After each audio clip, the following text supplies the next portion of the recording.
Okay, folks, I'm going to go ahead and call the meeting to order at 6:02 p.m. Welcome to the Missoula City Council meeting for July 27th, 2026. Before we get started with the agenda, if you'll join me in the Pledge of Allegiance, please.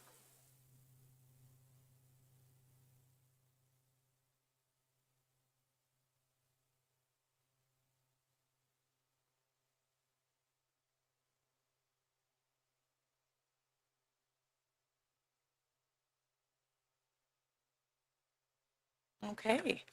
Thank you all very much. And Ms. Trimble will do a roll call. I have called the meeting to order. And before we do that, I will just note for members of the public joining us and for City Council and those joining us online that tonight we do have a joint city-county item 4.2, which is the Green Power Program Lead Community Agreement. So we are joined by our Board of County Commissioners, Missoula County Commissioners, this evening. And I'm going to go ahead and open our city council meeting, and then I'll turn it over to them. So it's a little bit different this evening than a normal city council meeting. All right, but before we turn it over to Commissioner and Chair Slotnick, I will ask you, Ms. Trimble, to do roll call for city council, please. All right, City Council roll call, beginning with Anderson. Present. Becerra. Present. Campbell. Here. Krask. Present. Jones. Present. Jordan. Present. McCoy. Here. Melson. Present. Nugent. Present. Ponton. Present. Savage. Present. Cheryl. And everyone's here. We do have a quorum. Excellent. Thank you very much. And Commissioner Slotnick. Thank you, Mayor. We will call this meeting of the Board of County Commissioners and our public meeting on July 27th. We typically open our meetings with the pledge, but since we have already pledged, we won't do that a second time. We also would like to do a land acknowledgement, so I will read our land acknowledgement. Today we are gathered together in the homelands of the Salish and Kalispel people. We respect their tribal ways and their stories. We are thankful for their ancestors and for the people today. Today we are caring for this land for those yet coming. Thanks. Thank you, Commissioner. All right. Nice to have you here. Thank you for joining us. We'll carry forward with a couple of items on the City Council agenda before we get to the Green Power Program Lead Community Agreement. So we do have minutes, City Council minutes from July 13th, 2026. Do any City Council members have any questions or suggested changes for those minutes? Not seeing any, then those minutes will remain as submitted. Thank you. Next up, we have our committee schedule for this coming Wednesday, July 29th. Ms. Trimble, updates or changes to the committee schedule as posted? We do have two updates to the committee schedule that was posted on Friday. Those are that we will be swapping the first two committees. So Public Safety, Health, and Operations will begin at 9 a.m. and the Budget and Finance Committee will begin at 10:10. And then there was also just a change in the title of the fire department's item. It does not change the content that was discussed or voted on Wednesday. Excellent. Thank you for the update. All the materials for the corresponding committee schedule and corresponding materials are located on the City of Missoula City Council webpage.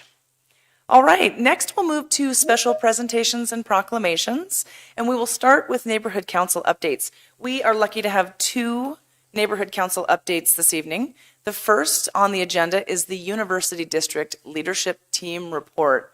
So whoever's here from the University District, please come on up. I'll go ahead and turn the microphone on.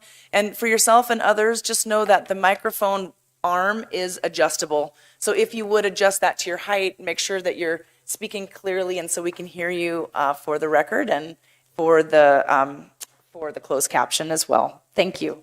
Right. Thank you. Everyone can hear me? Yes, we can hear you great. Wonderful. My name is Amy Ohoyt. I am the co-chair of the University District Leadership Team. I'm also a small business owner here in town. My husband and I own Bedrock Sandals and operate that. But today I'm here with you with my University District Leadership Team hat. So a couple updates we have for you. We're having a great year, great turnout, which is really good for us. The team continues to see success in our orange See Me reflective crossing flags for pedestrians to use at busy crossings. We've been doing this for about 2 years now along 5th and 6th, and we've purchased 20 more new flags. People do love to run off with those flags, even though they are very bedazzled and very reflective. But we just are committed to replenishing those flags for the program. Everyone at 5th and 6th are really happy to see that and the safety that it brings along with it.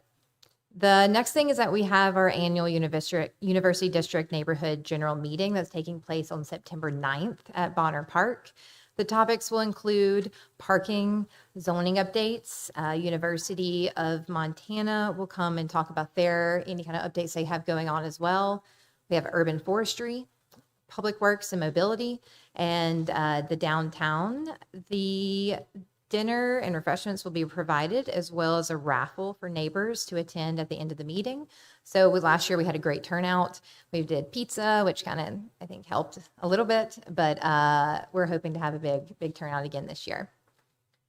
The team also had leftover funds from the 2026 fiscal year budget, and we decided to donate the money to the Parks and Recreation for the replacement of the bear-resistant trash cans in the neighborhood, specifically in Jacobs Island.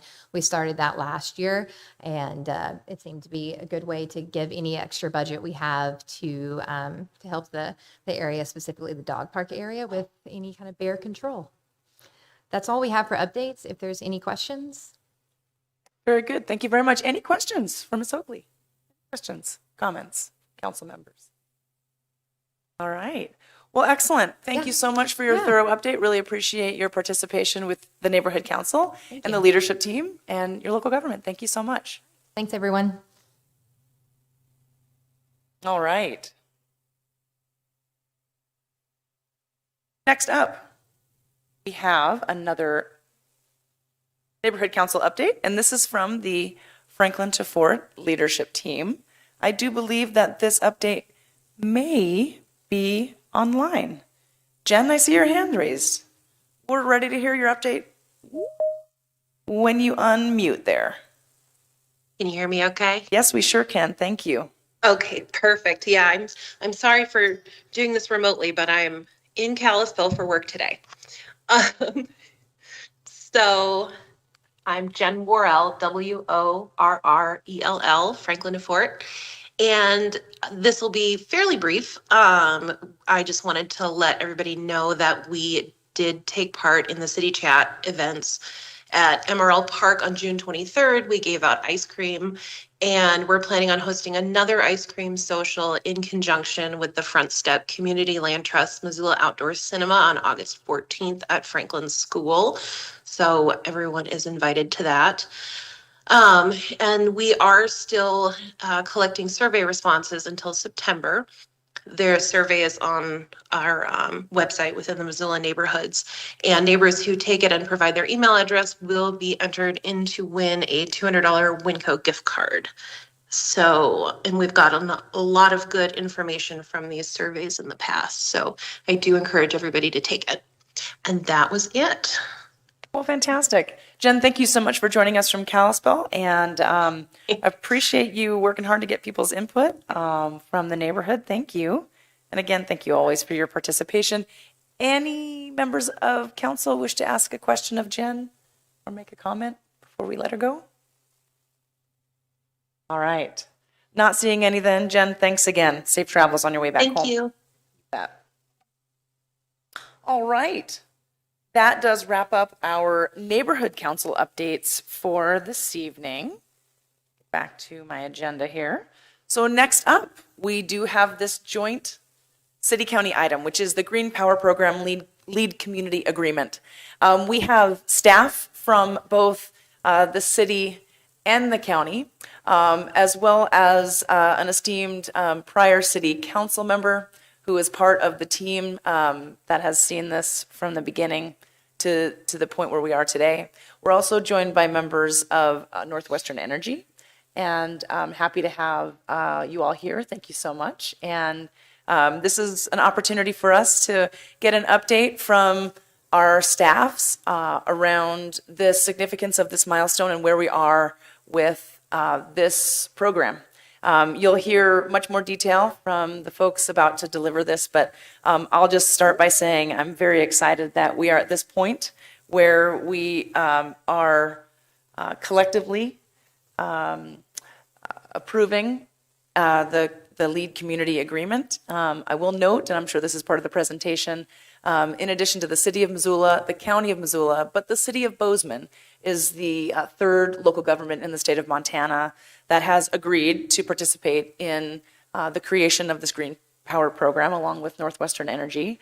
And so these three communities have been working together diligently for years to get to the end goal, which is not today. This is a significant milestone to get to the point where we are able to celebrate the fact that we will be bringing on more green energy, whether that be solar or whether that be wind or another green source, to help deliver sustainable energy to our constituents and our community members.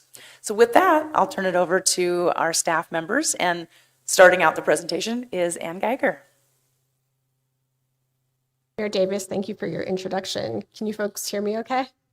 Yes, we can. Excellent. Good evening, Mayor Davis and City Council members, and a very special hello and welcome to our county commissioners. Thank you so much for being here this evening. My name is Ann Geiger, and I supervise the city's climate and sustainability team. I'm here tonight with Shannon Anderson, the city's new energy specialist, Svein Newman, the Climate Action Program Manager for Missoula County, Brian von Lossberg, former City Council member and Council President, and Charlie Lane, Director of Regulatory Affairs at Northwestern Energy. Collectively, as Mayor Davis mentioned, we're bringing to you an exciting milestone in the development of the Green Power Program, a program that would allow Northwestern Energy customers to voluntarily subscribe to clean energy from a new renewable energy resource in Montana. This milestone is seeking approval for the city and county to respectively sign lead community agreements with Northwestern Energy. Before we get into the presentation, Charlie Lane would like to offer a few comments. Great. Thank you very much, Ann. Come on up, Charlie.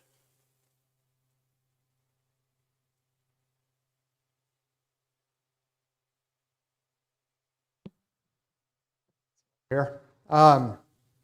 Sitting in the corner there so I could charge up my laptop. Not trying to hide. Good afternoon, Mayor, County Commissioners, and members of the community that are here tonight. My name is Charlie Lane. I'm the Director of Regulatory Affairs for Northwestern Energy. It's been a few years since I was here in early 24 for the adoption of the term sheet. I do see a few familiar faces and a few not familiar faces, which I think is a testament to how long this program has been ongoing and all the work that has gone into getting this program to the point where we are at today. So Northwestern Energy appreciates the opportunity to work with the communities and with customers on seeking additional options to meet their sustainability goals. At its core, this green program is about customer options. As you will hear from the presentation this afternoon, this has been a long but thorough process to get to where we are today. A lot of collaboration with a lot of people, a lot of back and forth, a lot of difficult conversations. This program responds directly to customer interest for such a program. It creates a voluntary program that is intended for interested customers to support their sustainability goals through renewable energy resources located here in Montana, while helping communities pursue their environmental priorities. We believe it is a practical, customer-driven approach that reflects the evolving needs of our communities and our customers. Before I conclude, I made some comments at the Bozeman meeting, which did adopt their version of the lead community agreement last week. And I'd like to make a version of those comments here because I think it's something that I truly believe in. Public service often involves work that does happen quietly behind the scenes. It doesn't usually make headlines, and it definitely doesn't happen overnight. It requires patience, professionalism, and a lot of persistence, and sometimes nagging of outside entities involved. The fact we're here tonight is a testament to the people who embody this public service. I'd like to thank the collaboration and the work with Ann Geiger, Svein Newman, Brian van Lossberg, and those that aren't here today, particularly Vora Glenn. And I know I'm missing a few names in there, particularly the city and county attorneys.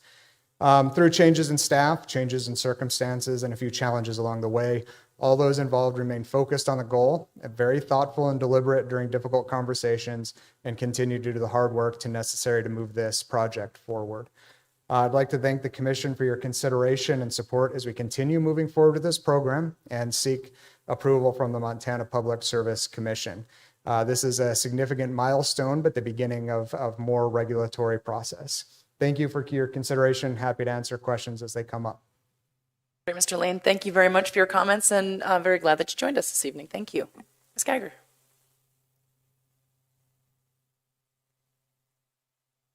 Thank you, Charlie. So very quickly, we wanted to give an overview of tonight's presentation on the slides.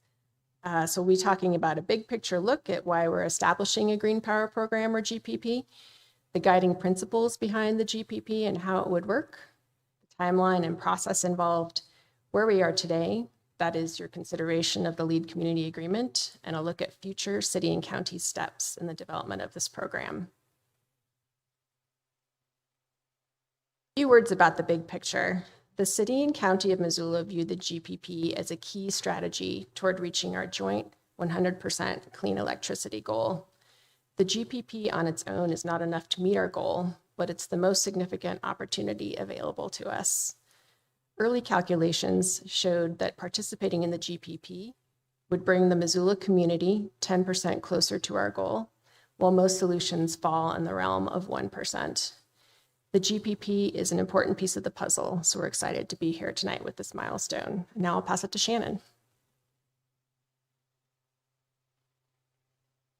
Good evening, Shannon Anderson, Energy Specialist with the City of Missoula. And just to start with the definition here on the slide, a Green Power Program is an opportunity for utility customers to subscribe to renewable energy through a special rate or tariff on their electric bill. It is not a tax. It also isn't a new concept, and programs like this exist across the country. This has proven to be a very strong approach to drive the build out of new renewable energy resources, especially among commercial and institutional buyers who are intentionally pursuing clean energy. Importantly, these programs operate in a way where the costs and benefits of the program are firewalled within the tariff itself. So there is not an impact to anyone who chooses not to participate. And now Svein will share the specifics of our program. Good evening. It's great to be here with you. The Green Power Program is crafted around a set of core principles, which have been constant throughout this process, but I'll talk about each of them very briefly. You can see them all on screen, but I'm going to move fast, but they're on separate slides. This would be a new utility-scale clean energy resource located in Montana, sized at up to 50 megawatts and owned and operated by Northwestern Energy. It would be selected via an RFP process jointly managed by the lead communities and Northwestern. We won't know exactly what type of resource it is or precisely where it would be located until the results of that RFP stage. It would be open to subscriptions from local government and business, so commercial or industrial customers of Northwestern who would sign long-term contracts. And local governments would have the option to open their subscription shares up to their constituents for residential households to be able to subscribe on an annual basis. And for any of those types of customers, the program, as mentioned before, would be opt-in and completely voluntary. The pricing is a little wonky, but it would essentially operate off of what's known as a contract for differences, which is a fairly common tool in the clean energy development world, where essentially Northwestern would pay the upfront resource costs, and then subscribers would pay for the resource, so think like construction, operation, and maintenance, over time, amortized and distributed monthly across the life of the resource. So that's the cost side. And then on the other side, subscribers would get credited on their utility bill for the market value of the energy that they subscribed for. So in a way, a subscriber sort of financially functions sort of like a co-developer of the project, again, because they pay their share of the cost of the renewable resource over time, and they receive the market price of that power as a credit on their bill. But what does that actually mean in pricing or for people's bills in practice? We can't fully say today. Early modeling had suggested a potential range from a small bill increase to a small bill decrease. And with the changing status of tariffs, the expiration of clean energy tax credits, that sort of thing. We might not know the ultimate finances until the RFP stage, but again, nobody would be asked to officially subscribe until after the RFP when the costs are known. And if needed for whatever reason, there are several off-ramps between here and there.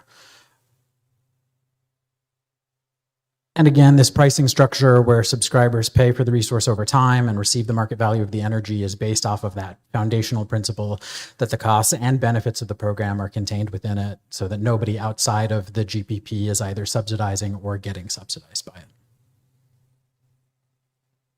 And in addition to the big picture principles and structure, there's of course a fair amount of process and terms and conditions contained both within the lead community agreement, which we'll talk about in a few minutes, as well as the other related documents such as the tariff and subscription agreements that detail how the RFP process would work, how insurance works, how greenhouse gas accounting would work.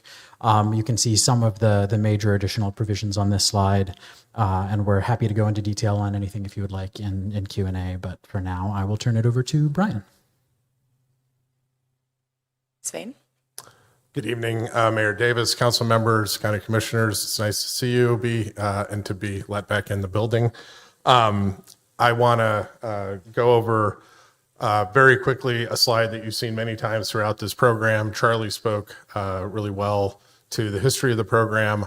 On here, I really just want to highlight three of these bullets and time periods. All the way at the left, October 2018, the options report was released. This has been fundamental to this program.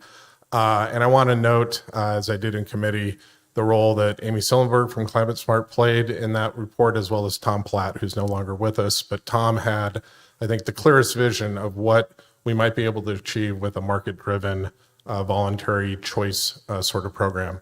Second, the April 2019 bullet with the 100% clean electricity resolution.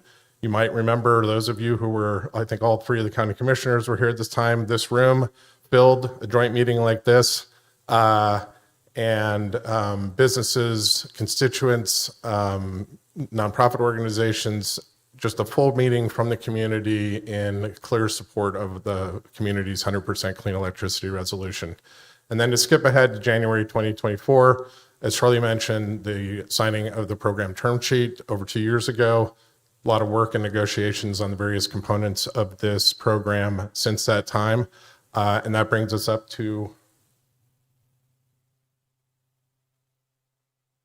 where we are now, which is summer of 2026, and the opportunity to approve the lead community agreement. And with that, I'll turn it back over to Ann.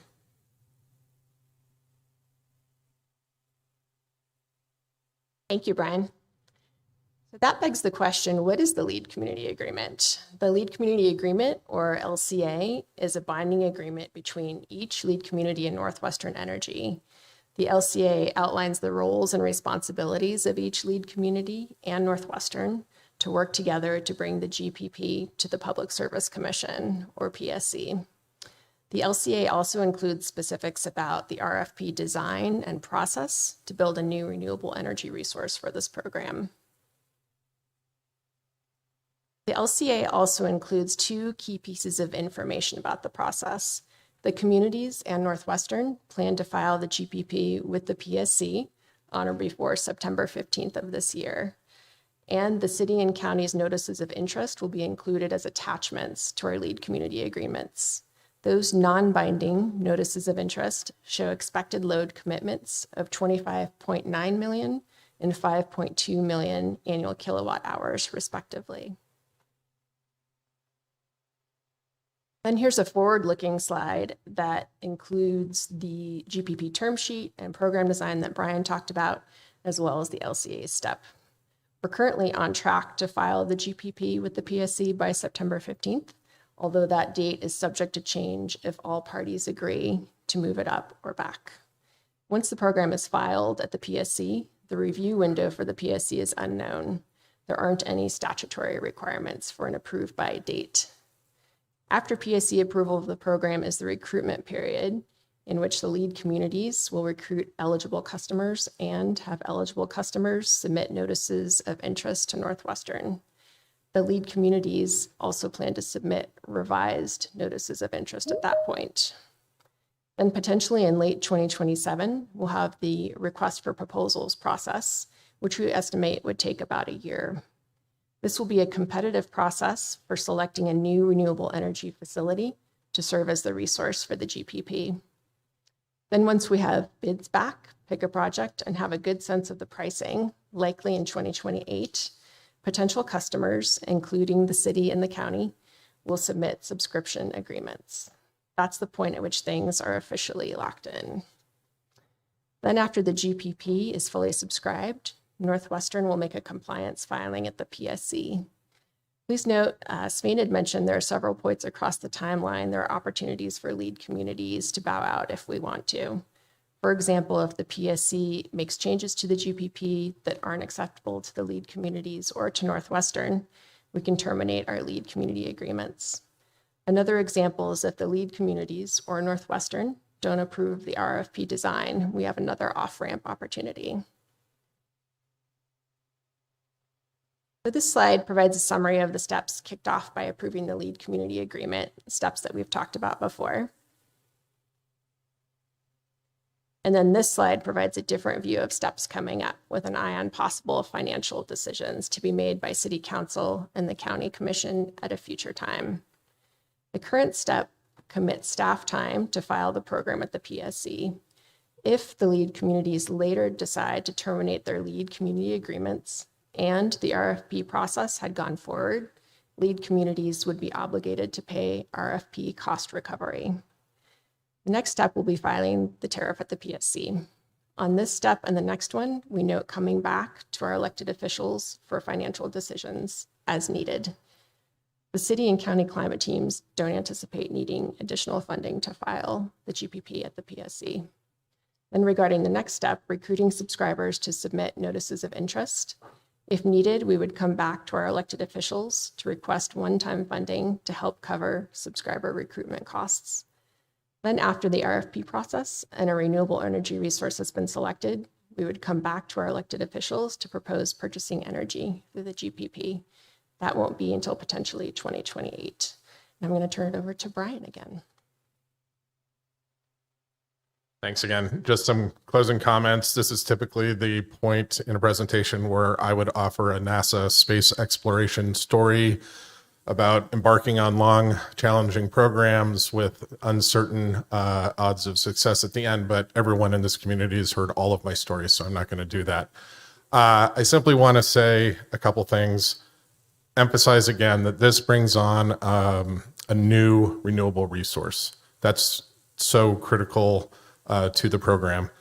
It's a market-driven program. It's a voluntary program where we opt in, where folks, businesses, residents, organizations opt in. Charlie spoke to more eloquently than I can to the long duration of the program, but I want to recognize that and thank you, Charlie, for your commitment to this over that time. I think the thing I want to say about these long, sort of drawn out programs that go in fits and starts at time is that they can try your patience, they can try the patience of the folks in the community that support this work. But at the end of the day, there's also an aspect to these sorts of programs where I hope that the outcome will be more durable for going through that process. So thank you. And the last thing I want to say is thank you for your commitment, both at the county and the city and the mayor's office, to this program over that long duration. That's a real demonstration of commitment over the long term, and this community appreciates that. Thank you. Thank you, Mr. Von Lossberg. I think I can speak on all of our behalf to say that it is our honor and pleasure to be with you today to get to this point in this project. So we have heard the full presentation, it sounds like, from staff. So next we'll move it to questions from City Council. What I'll do is ask for questions from council, we'll have an opportunity, and then make sure that I hand it over to the Board of County Commissioners and Chair Slotnick for the opportunity for the commissioners to ask questions as well. So any questions from council at this time?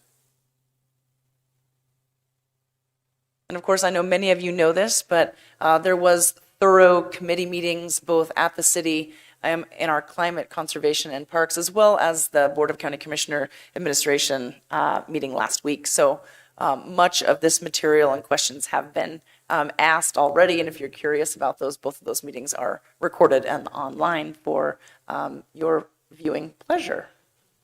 All right, not seeing any questions from council. Oh, there we go. It took a while to get populated.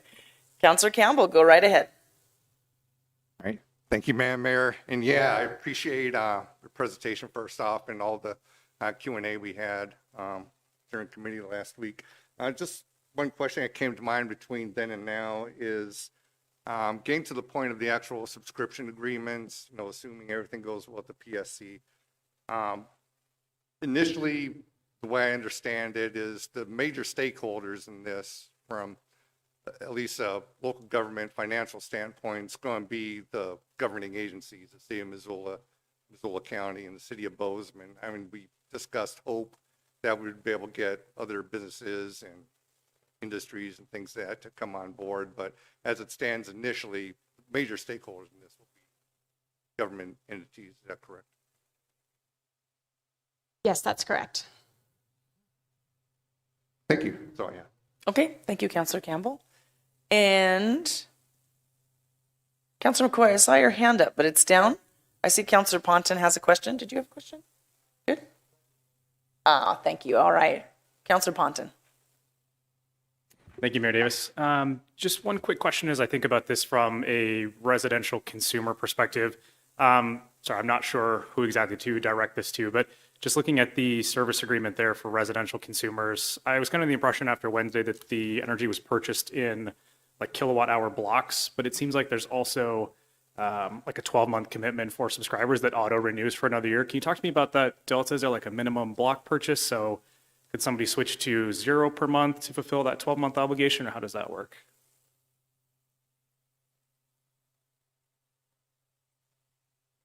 Sure, and I'll invite Charlie to correct me if I say anything wrong. And I printed every document but that one. So thank you for being in the weeds. Otherwise, I just flip you through to it. But no, you're good. My recollection, and I'm fairly confident, is that could be revisited on an annual basis, which is to say that you would subscribe in 100 kilowatt hour blocks, as you say, but that wouldn't be something that you would change every month.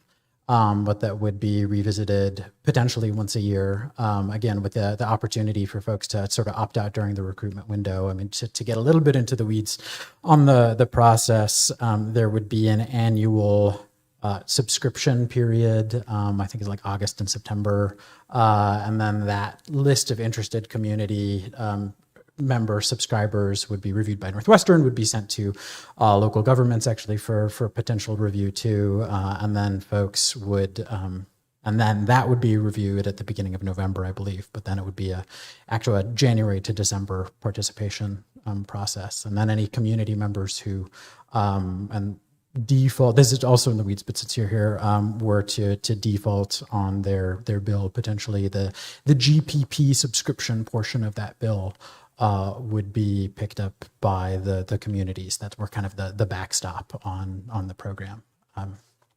But yeah, annual. Charlie, anything you'd correct there? That was Sven Newman for the record. Come on up, Charlie. Again, Charlie Lane with Northwestern, just to answer your question real quick, to get to the core of that, is that subscription period, the residential subscriber would be subscribing at a particular kilowatt hour or a block, number of blocks for that entire 12-month period.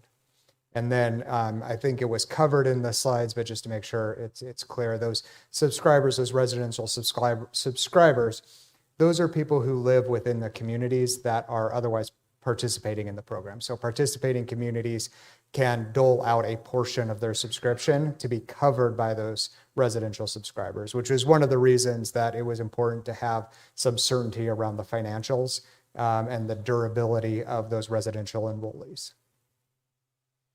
Perfect. Thank you. Yep. That's it. Thank you, Mr. Lane. All right. Thank you, Councillor Ponton. Any additional council questions?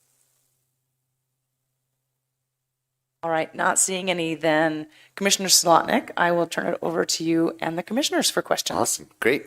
Do you guys have any questions? No questions? All right. I'm gonna do a comment. I just have to. That sounds great. We Yeah, will have thanks. an opportunity for comment, but it's your meeting right All now. right, You well, have I'm your just own gonna meeting. Go for it right Yeah. here. I just want to note how long a process this has been. This predates me. Dave was here at the inception, and I want to call out Dave for that, and to Brian, who was here at the inception, and also note the power and force of what we have to do every day, the power of inertia. It drags us back to the thing in front of you. The urgent often outweighs the important. And the fact that these folks stuck with this for going on 7, 8 years, when what was in front of them every day would push most people away. This is the essence of commitment and partnership. And we all just owe a huge debt of gratitude for you all for not giving up. And I know we're only partway through that process. There are a bunch of bullets left to go, and more reasons why this thing will fail than it will succeed. But if we keep behaving as these folks did, we are stacking the odds towards success. So hats off to commitment, sticking to it, not giving up, and pushing back against inertia. So thank you. Commissioner Slotnick, thank you for your inspirational comments. Excellent. That was beautiful. All right. So that wraps up our question period. And what we'll do is we'll hear both motions on the floor. So we'll start with City Council, and Councilor Sherrill has asked that Vice Chair Krask make the motion for the city. So I'll go ahead and ask you to do that now, Councilor Krask. All right. I move that council approve and authorize the mayor to sign the Green Power Program Lead Community Agreement on behalf of the city of Missoula. All right, excellent. Thank you. And then I will ask Commissioner Slot and Chair Slotnick for you to do the same for the county. Could I please invite my friend Dave Strohmeyer to do this, since he's been here since the beginning? Please. Makes me feel so old. I was in 8th grade when Dave. So I would move that we approve and authorize the chair to sign the Green Power Program Lead Community Agreement on behalf of Missoula County. Second. Excellent. Any public comment? Now it's time for public comment. Please come on up. Underneath the other thing, so you can just not call my name. It's Brandy Atanasoff, Ward 5, and this City of Missoula, Missoula County, Bozeman, and Northwestern Energy. We all know who I am in the community, so I'm just going to read my speech. So thank you for the work that you have put into finding a way to tie the community's property taxes to yet another project that does not generate revenue. This project will require obtaining and maintaining around 1 square mile of land, which costs the taxpayers money. This project will cost anywhere between $30 to $50 million when it is done, and it requires that the local citizens put the amount of cost required to generate 25,872,449 kilowatt hours annually, which, depending on the going rate, is between 4 to 10 million a year. While there is a small chance several thousand residents will sign up voluntarily to carry this project, most likely this will become another deficit to the community, along with all of the other projects this group of leaders embarked on.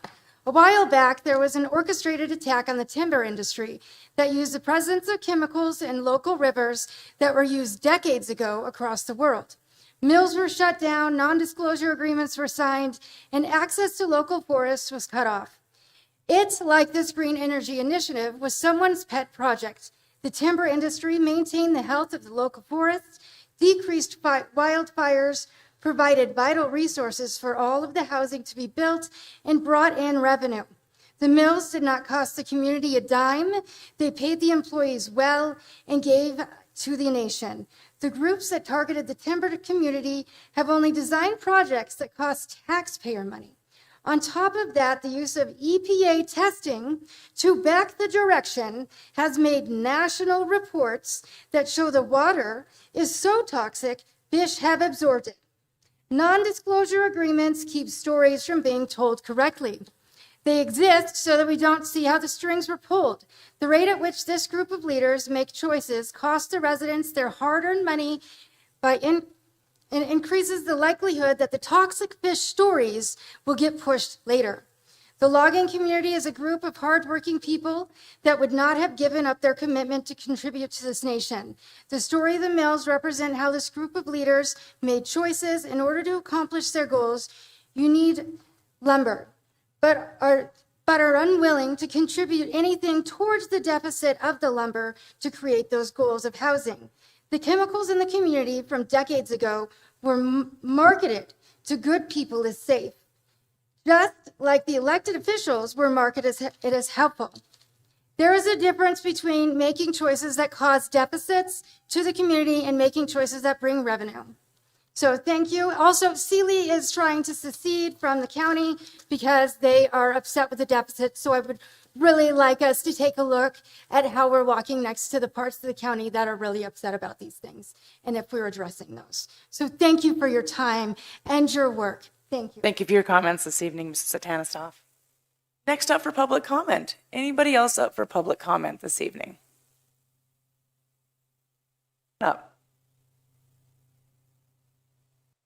You bet. Okay, we're bringing in the sub. No worries. We'll go ahead and get you restarted. Everything's okay. Okay, I'm Judy Matson, and I'm delivering these remarks for Gary Matson. Commissioners, Mayor Davis, and council members, I am Judy Matson speaking for Gary Matson, a 6-year-old local resident and longtime student of Montana energy issues. Pardon me, my voice, due to the smoke, is a little rough. I strongly support your approval for the Green Power Program. It would enable clean energy process in our communities. 1, it will contribute significantly to achieving the city-county goal of 100% clean energy for the Missoula urban area by 2030. 2, renewable energy, wind and solar, is widely recognized as the least expensive electricity generation resource. Its variability can be minimized by adding battery storage.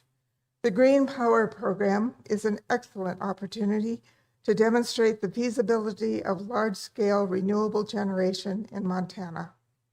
3, residents and businesses unable to utilize renewable energy for a variety of reasons will have that opportunity through the program.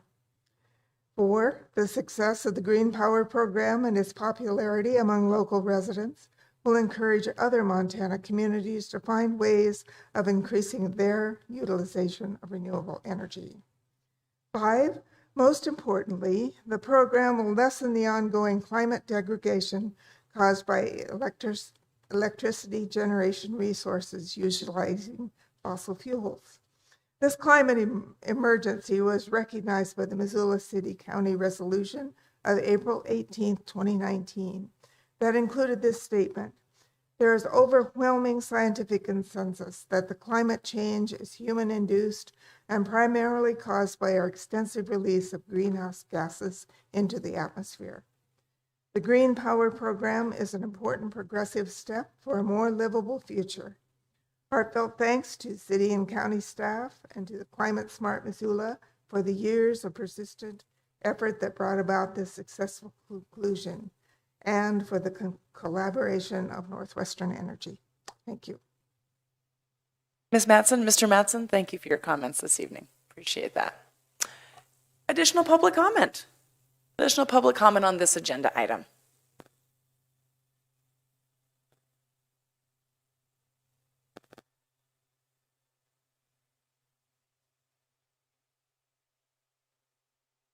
Good evening, Shannon James with Montana Environmental Information Center, and I also am a Missoula resident. I want to thank the city and county staff for their persistence and dedication in getting the Green Power Program to this point. They stayed committed to this effort despite years of unnecessary delays from Northwestern Energy, and this is the kind of common sense program that should have been available to customers years ago. Today's hot, smoky conditions are another reminder that the need to transition to clean energy is urgent, and this program is a meaningful step towards helping Missoula achieve its ambitious clean electricity goals. And adopting the Lee Community Agreement allows us to finally get this project towards the finish line. As the program moves to the PSC, we will be watching to ensure participating customers pay a fair rate that reflects the value renewable energy brings to the grid. This program should benefit both customers and the broader community, and we're excited to see it finally move forward. Thank you. Thank you, Ms. James. Appreciate your comments. Anybody else for public comment on this agenda item?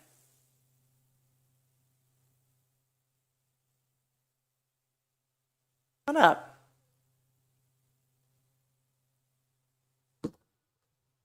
Hello and good evening to all in attendance. My name is Leah Nies-Yeager. Happy to spell it if you need me to. And I'm here speaking on behalf of Families for a Livable Climate. I'm going to try and keep this relatively short because honestly, I think the news of simply being here speaks so wonderfully for itself. Bozeman already said yes on the 21st, and we're really here just to make it official, making it 3 for 3. And while I have not been involved in the process up until now, I'm grateful that I get to be here right now, watching the city and the county sit down together in the same room to say yes. I'd like to really emphasize how big of a deal it is to see collaboration like this unfold. Multiple local governments, a private utility, and lots of folks across multiple communities, all with different mandates, different pressures, different reasons to be cautious, all putting in the hard work of figuring out how to land in the same place. I know that we didn't land here by accident. It's the result of dedicated public servants, engaged community members, and years of hard work. I don't necessarily think that it's my place to weigh in on the fine print. I am a social worker, a mental health professional, and a community organizer. And there are energy policy experts and legal professionals who can speak to the nitty-gritty much more eloquently than I. But what I can speak to is how big of a deal it is to actually watch such collaboration take such strides, hold up across multiple competing interests, and land in a place that gives us hope for our collective future. It gives me hope to see that we are creating an avenue for clean energy development in our communities, and it gives me hope to see what's possible when people commit to staying at the table with each other, even when the work is slow and grueling and difficult. So thank you to the council and commissioners on both sides of the table, and to the representatives from Northwestern Energy, and to every staff member across organizations and institutions who've kept showing up to make this happen. Right now, our communities are suffering in this heat, suffering in this smoke, and craving clean energy options to help turn towards a different future. I also speak regularly to community members who express a sincere desire to be less held apart by polarization and to live in a world where our leaders can work together. So thank you very much for putting in the work so we can celebrate this win together. We're excited to see what happens next. Thank you, Ms. Nies-Yeager. Did I get it right? Nies-Yeager. Thank you. All right. Thank you very much. Come on up. I'll move this up a little bit. Yeah. Greetings, Mayor Davis, council members, and commissioners. My name is Jackson Crawford. I am a fifth-generation, lifelong Montanan. I was born in Bozeman and now a 12-year resident of Missoula.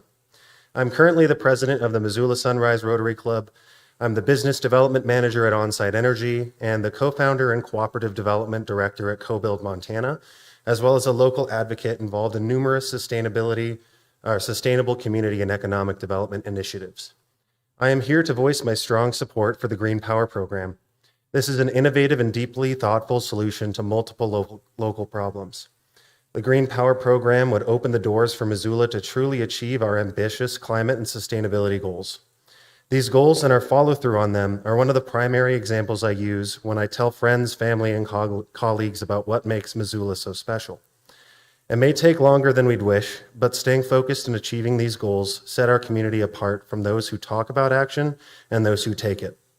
Some of the many benefits of the Green Power Program include accelerating municipal clean energy goals, expanding access to renewable energy to tens of thousands of energy consumers, reducing greenhouse gas emissions, providing long-term cost stability, benefiting Northwestern Energy operationally through established administrative and grid planning systems rather than fragmented individual arrangements, supporting Montana economic development through construction activity, tax revenue, landowner income, clean energy employment, and investment, enabling broader public-private partnership, converting policy into infrastructure, and creating a replicable model for all of these aforementioned benefits statewide. So the benefits are clear, and I can't see any negative impacts from the Green Power Program. The additional and uncaptured avoided carbon costs of renewable energy generation provided the Green Power Program make this already financially sound program an absolutely no-brainer. Thank you very much for your time and consideration. Thank you for your comments this evening, Mr. Crawford. Any additional public comment? Come on up. Feel free to adjust that microphone for your comfort. There you go. Thank you. Good evening, Mayor Davis, City Council members, and County Commissioners. My name is Caitlin Pizercia, that's Caitlin Pisercia, and I'm here to represent the Montana chapter of the Sierra Club. We appreciate the opportunity to comment on the Green Power Program, and we applaud the community of Missoula for committing to reach 100% clean and renewable electricity by 2030 in the first place, way back in 2019. And we truly applaud the efforts of the Missoula City and County staff and elected officials to continue chipping away at the barriers to achieving that goal. In 2023, we spoke in support of moving the Green Power term sheet forward, and we're now happy to speak in support of approving this LEED community agreement. I also want to acknowledge that the fact that this Green Power Plan is a necessary step toward reaching our 100% goal as a community is itself an indication that our energy system in Montana is failing. Missoulians and other captive Northwestern energy customers across the state should not have to beg Northwestern for clean renewable energy. And we should not let any arguments that renewable energy combined with energy storage is not as reliable or as affordable as fossil fuels go unchallenged. I'm concerned by the quote in the press release that Northwestern Energy is excited to move closer with the communities on a solution that addresses their needs while safeguarding safe, reliable, affordable service for all customers, which seems to me to imply that these goals might be at odds. And we are concerned that Northwestern Energy could use this plan to further push the lie that renewables are somehow at odds with safe, reliable, and affordable service, when in actuality, the company has a profit motive to pursue more expensive power plants like coal and natural gas that are not nearly as reliable as they're chalked up to be. And regulators and state lawmakers have yet to correct for this or provide the appropriate level of pushback. Since Missoula's commitment was passed in 2019, Northwestern Energy has submitted 3 different iterations of their integrated resource plan, their long-range energy plan, as required by Montana code. And all 3 of these are examples of the company's commitment to gaslighting the public. In all 3 plans, Northwestern presented skewed models with inaccurate inputs to support the business model of investing in expensive polluting power plants and passing the costs onto their captive customers. And even though independent consultant Synapse Energy found that there was a significant bias in the 2019 plan that made selecting for fossil fuels a foregone conclusion, regulators have so far failed to get the company to use accurate data and unbiased modeling that places an accurate value on renewables and energy storage.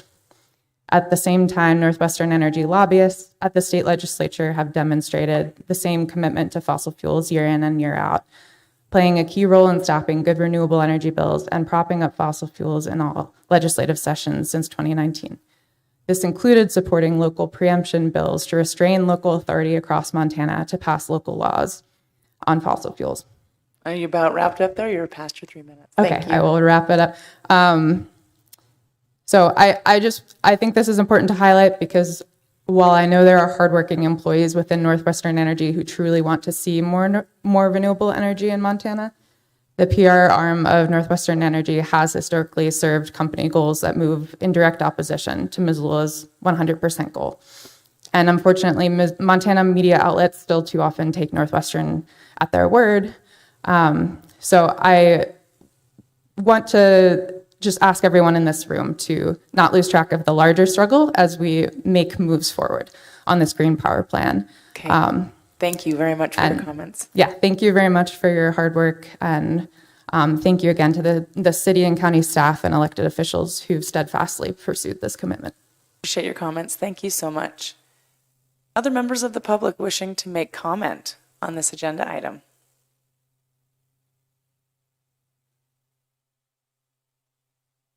Hi, my name is Mary Giuliani, and I wasn't planning on speaking on this issue today, but there were so many pieces when people are talking about the heat increasing. We had over 100-degree day a couple days ago. So it's great that we're looking towards solutions, right? That we're looking at mitigating our impacts that we're having on the climate. But I'm here to remind you again of the incongruencies that are existing between actions taken. So this might be trying to find a solution. We also want to look at the root causes, right? One of those is clear cutting of trees, which is currently has been approved to take place at the Midtown Commons site. Over 200 trees will be clear cut, some of those including a cottonwood grove, which are not only a keystone species in Montana, but they're also known for their carbon sequestration. So as we're going forward, again, we want to think about, yes, these climate impacts, but we also want to think about what might we, and by we, I mean you all who have the power, what are you doing that's also contributing to this? Thanks. Thanks for your comments, Ms. Giuliani. Additional public comment on this agenda item?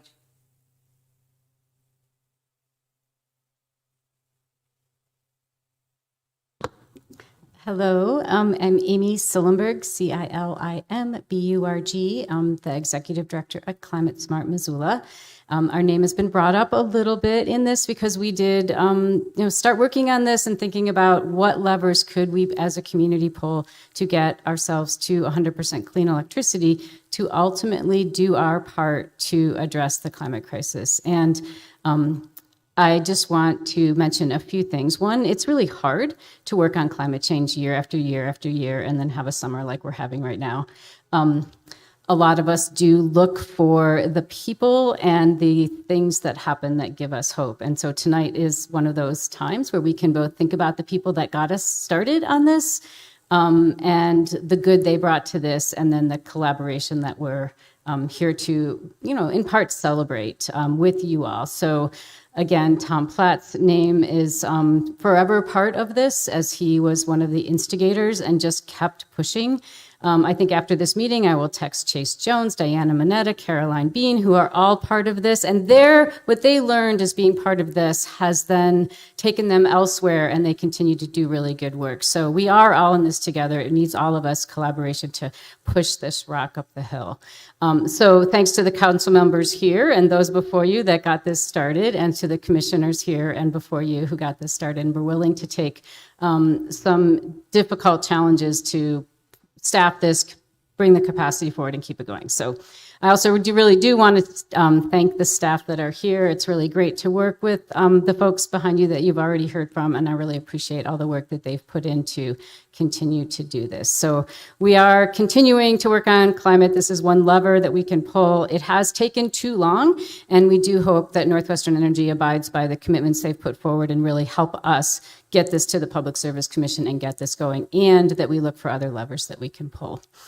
So it is a good night to acknowledge these commitments and progress that we're making, and thank you so much for being willing to get in the weeds a little on something that's not always fun, but it's been really good. So thank you so much.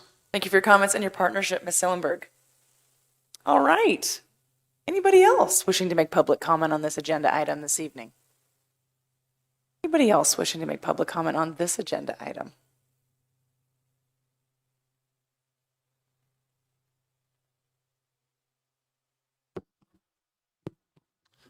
Good evening, councilors, commissioners, Mayor Davis.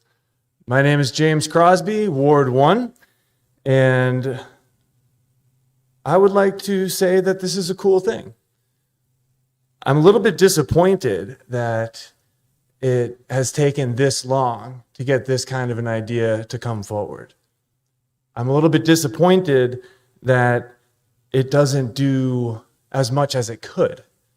I'm a little bit disappointed that it's something voluntary, but I'm excited that we're here and that we have the opportunity. With something as complicated as climate change, I think it's hard to pick one solution that is going to be the one that does it. It's a lot of different things from a lot of different angles. The Green Power program, as imperfect as it might be, deserves our attention.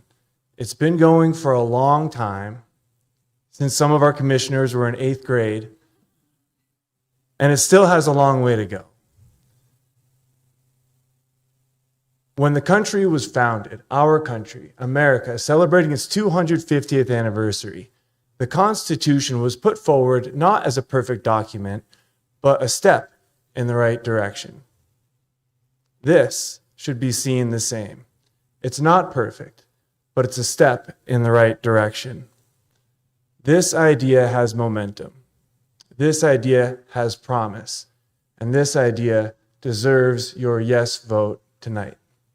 Thank you. Thank you, Mr. Crosby. Thanks for your comments. All right. Anybody else for public comment this evening on this agenda item? In the room here, and then I'll go online. All right, I don't see any in the room, so I'll move to folks online. I do see that there is a hand raised. Derek Goldman, please go ahead and unmute. We're ready to hear from you. I'll time you on this side. 3 minutes. Hey, can you hear me? Sure can, thank you. Okay, good evening, Mayor Davis, commissioners, and council members. This is Derek Goldman. I'm speaking tonight both as a city resident and supporter of renewable energy development and as the Montana Policy and Regulatory Associate for the Northwest Energy Coalition, a regional nonprofit alliance of more than 100 environmental, civic, human service organizations, progressive utilities, and businesses. And the coalition's mission is to advance clean, equitable, and affordable energy policies in Montana, Idaho, Washington, and Oregon. I work on energy policy at the state level, as well as regulatory proceedings at the Public Service Commission. We're currently involved in several of Northwestern Energy's dockets at the PSC, including the merger with Black Hills, the large new load tariff proposal, and the integrated resource plan. I'm here today to offer support for the Green Power Plan, for it is a small but significant step in bringing more renewable generation onto the grid and accessible to utility customers. As a joint community utility project, it differs from rooftop solar or other customer-owned behind-the-meter projects in that it creates a way for communities, large customers, potentially residential customers, and those who don't have an ideal setup or space or ability to build their own rooftop system to purchase renewable energy. And with the Green Power Plan, electric customers will be able to subscribe to the joint energy resource and pay for only the renewable energy that they need and use. As we saw from the timeline, it's been more than 6 years to get to this point. It shouldn't have taken this long. As a result, input costs have gone up. Federal infrastructure programs that would have made this project more affordable to future ratepayers have expired. That's on Northwestern. And I applaud the city and county for seizing the opportunity to leverage the pending utility merger to move this project closer to fruition. Not only will it assist the community's clean energy goals, but it will hopefully demonstrate to Northwestern that utility scale, community initiated clean energy projects can work without administrative cost or headache for the utility. That is sorely needed. Last legislative session, we supported a bill to authorize community solar projects similar to this, a bill that would have increased equitable access to affordable energy, especially for utility customers who rent their home or lack usable rooftop space or can't afford the upfront costs for a rooftop system. But Northwestern lobbied against the bill, and ultimately the governor vetoed it. So our hope is that projects like this can be successful and can demonstrate coexistence and even complement the traditional utility customer model. And we thank the city, county staff, past and present, for all of their work to get to this point, and we urge the county and the city to endorse it. Thank you. Thank you for your comments this evening, Mr. Goldman. Anybody else online wishing to make comment on this agenda item? Not seeing any. All right. I do see one. Nope, that's a council member, so I'll come back on that in here just a second. All right, so that does wrap up our public comment. Thank you all so much for providing your comments this evening. We'll bring it back now to parliamentary debate, both for council and for commissioners. And so we'll start with Councillor Jones, please.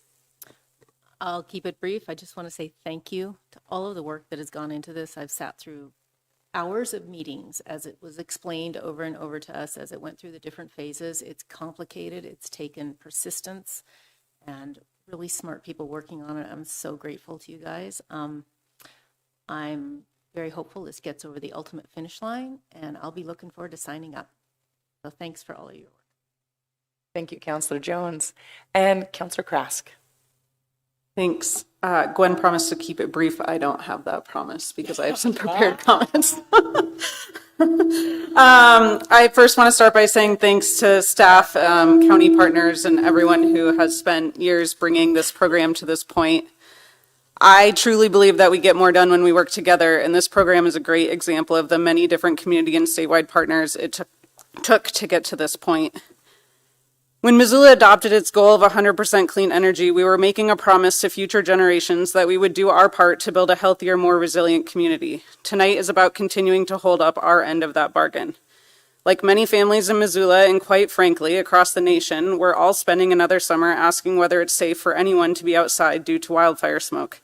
Days of extreme heat keeps people indoors instead of enjoying our parks, trails, neighborhoods, and beautiful state.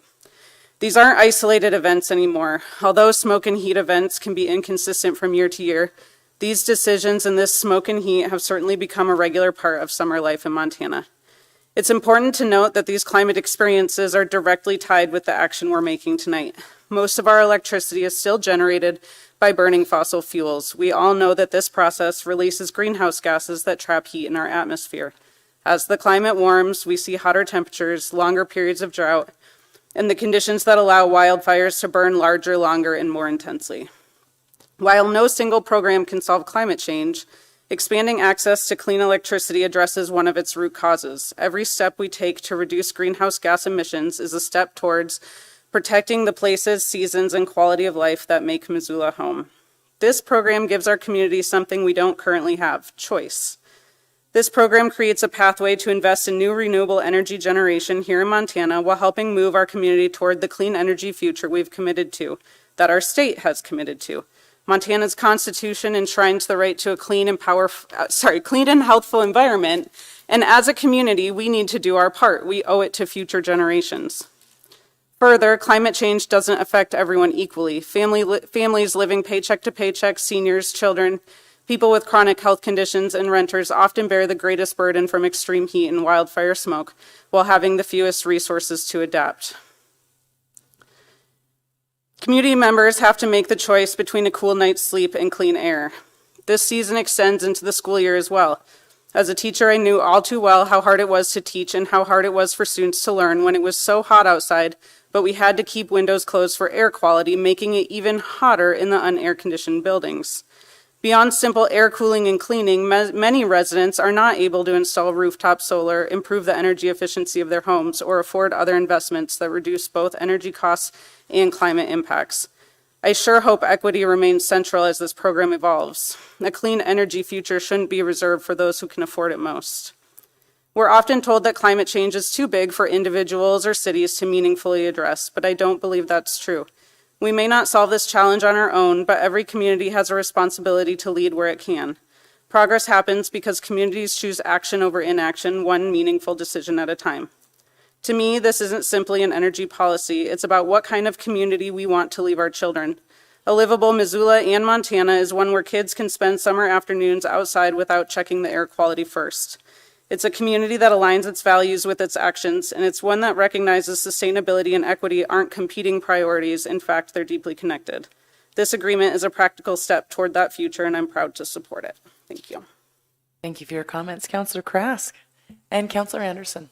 I do put him on the record for saying I shouldn't go after Betsy, and so I'm just going to +1 everything that she just said, and just not bother to make any additional comments other than to thank the staff and to thank, it's so lovely to see Brian here, back from when I was in elementary school and we started this. And also I know that Councilwoman Cheryl is not able to be here, but I think that she took the baton and ran with it, and want to acknowledge her work as well, and just all the staff time and this exciting opportunity, but there's still a lot of work to be done.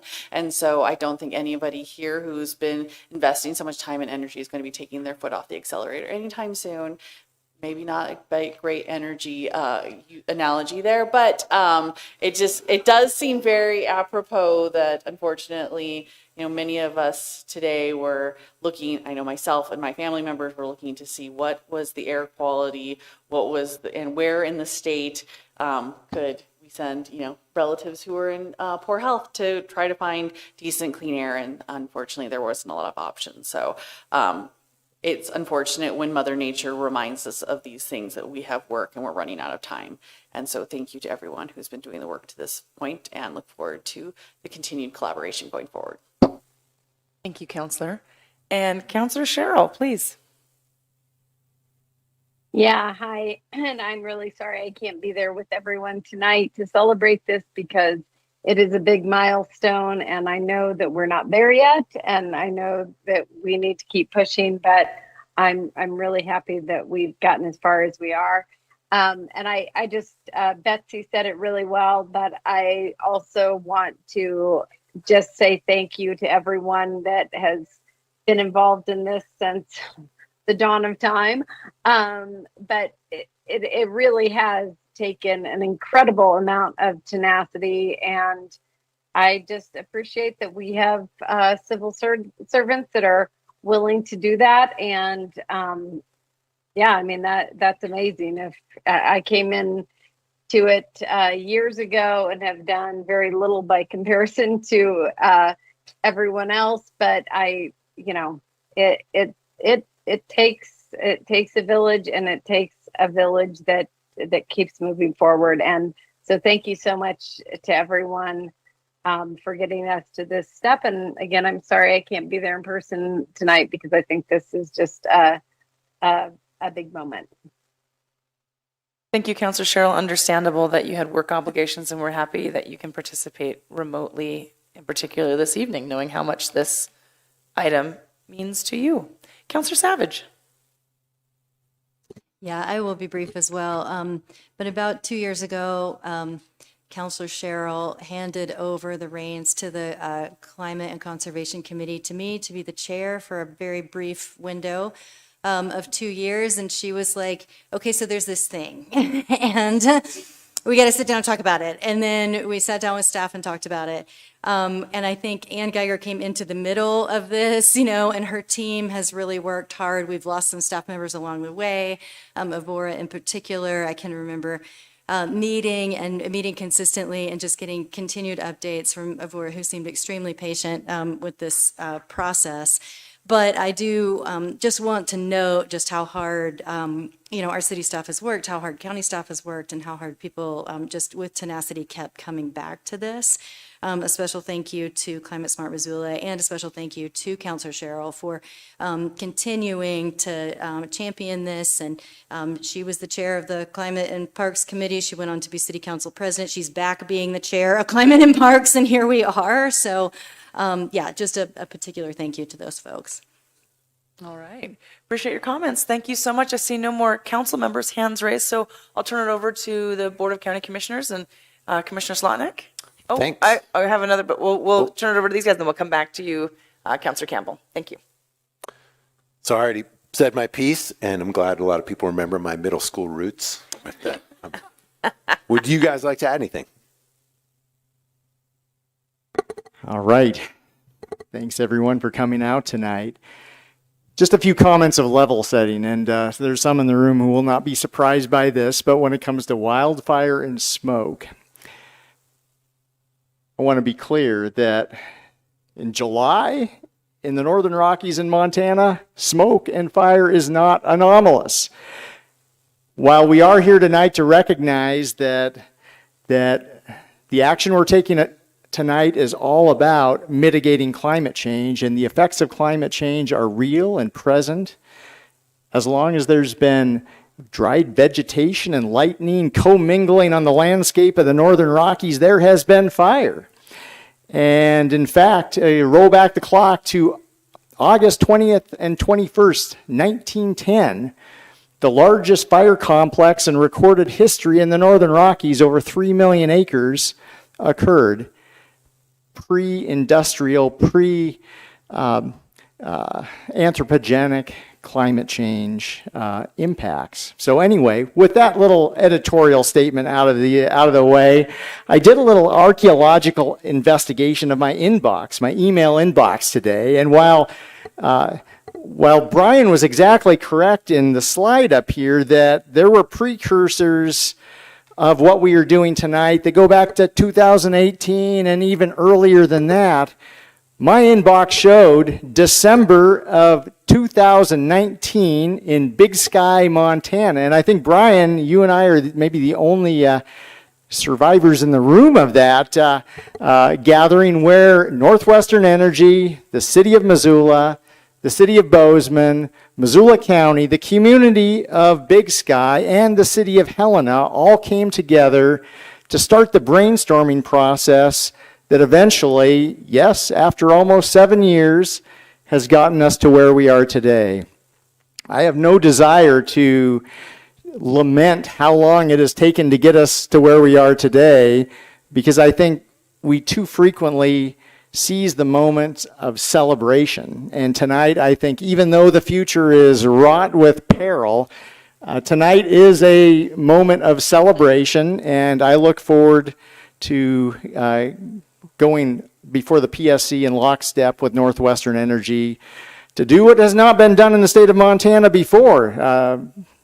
Ladies and gentlemen, the city of Bozeman, city of Missoula, and Missoula County are at the tip of the spear when it comes to doing something like this and not just issuing what might be seen as vacuous resolutions or statements of support, but actually rolling up our sleeves and taking concrete action that a few years from now will hopefully result in a utility scale renewable energy project. So thanks to the staff of Missoula, Missoula County, the city of Bozeman, who I think we need to give accolades to, Northwestern Energy, and everyone is stuck with this long game to get us to where we are today. So I look forward to supporting the motion that I made. I just have so much gratitude to share. And Charlie, you mentioned the perseverance and patience. I was a zygote commissioner. I missed out on the April 2019 meeting. So I became aware of this in October of 2019. Park City Mountain Town Summit, Brian von Lossberg was there. Heather Bellamy from Northwestern, who has since passed away. Steve Clausen, Northwestern, since passed away. John Bushnell, Northwestern, all together talking about this. And that energy was so special, and it's amazing.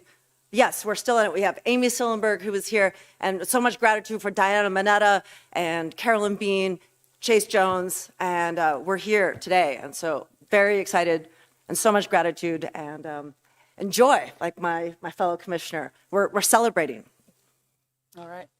Not quite yet. We're not quite done, but thank you for that. I appreciate it. Thank you for your comments, commissioners. We do have one more council member with their hands raised. Councilor Campbell. Yeah, sorry, I thought I was up earlier, but anyways, thank you. I will be supportive of this agreement. I think a lot of homework's been done, obviously, over many, many years, and showed in the presentation and follow through tonight and from committee last week. So there are a lot of hurdles yet that need to be jumped over, a lot of boxes to check. And, as we go forward, I do have some concerns with how this all will roll out, obviously, first with the Public Service Commission and then with the subscriber agreements. And, then you're going to start getting into those RFPs, and then the costs are going to be borne to, first of all, locate where that system is going to go or places, and then, to what extent we're going to have a portfolio of wind or solar for that system and how much, that'll cost. Hopefully we get to a place when we get to that point that we have other partners on board, right? Initially it's just going to be the cities, county that are going to bear much of the burden on this, and to the extent that we could get, businesses on board, industry, commercial on board, and residential on board, I think will help, spread out that cost and get more stakeholders involved with actually bringing this infrastructure online. That said, to the extent that we as a city or the county is going to bear a cost on this. I think it should be noted that there is potential, if there's a raise in rates on the city or county's, standpoint to rates to cover the cost of this green tariff, that, that's an electric bill that, as far as I'm seeing in my time here in council, that's borne upon all the taxpayers of the city of Missoula, all the taxpayers of Missoula County. So I don't think it's quite absolutely 100% accurate to say that this is totally insulated cost to those that subscribe. That may be the case, it may not, but I want to put that out there. The other thing I'll mention too is, this was brought up last Wednesday too, just make sure everyone's aware that, as a resident or commerce or industry buys into this plan, you invest in, you're investing in that infrastructure, absolutely no doubt, but you're still receiving your power from Northwestern Energy's total energy portfolio. And as of today, that includes wind and solar. It also includes hydro, also includes natural gas, and yes, it also includes coal. So we will continue to be using that portfolio. With that being said, a little segue, the Department of Energy is making a really big push right now to invest and fast track micronuclear reactors across the country. And in fact, I think there's talk of an experimental reactor at Malmstrom Air Force Base, hopefully sometime in the near future. I think that is another additional source of clean energy that could be added to the portfolio. But all that being said, I think a lot of the groundwork's laid here for a good possibility of success. So with that all considered, for the here and now, where we're at, I will be in support. Thank you for your comments, Councillor Campbell. Looks like we have wrapped up all of our council comments, and before I turn it over to Ms. Trimble for votes, what we'll do is we'll start with City Council and do a roll call vote, and then I'll turn it over to the county commissioners for their votes. Before I do that, I too just want to express my gratitude for the persistence and tenacity of the staff members and community members that are joining us today. Folks that have been here and have moved on from these chambers, our partners in Northwestern Energy and Climate Smart and other community organizations, and the City of Bozeman. We too hope that there is future opportunities with other communities as we prove this program to be successful. I, for one, am honored to be holding the mantle of this position today, knowing that many people have been working on this for years and years to get to this point.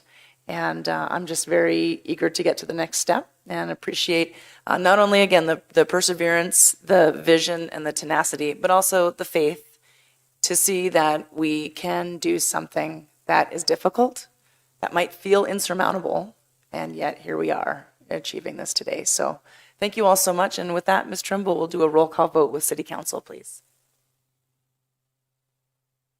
All right.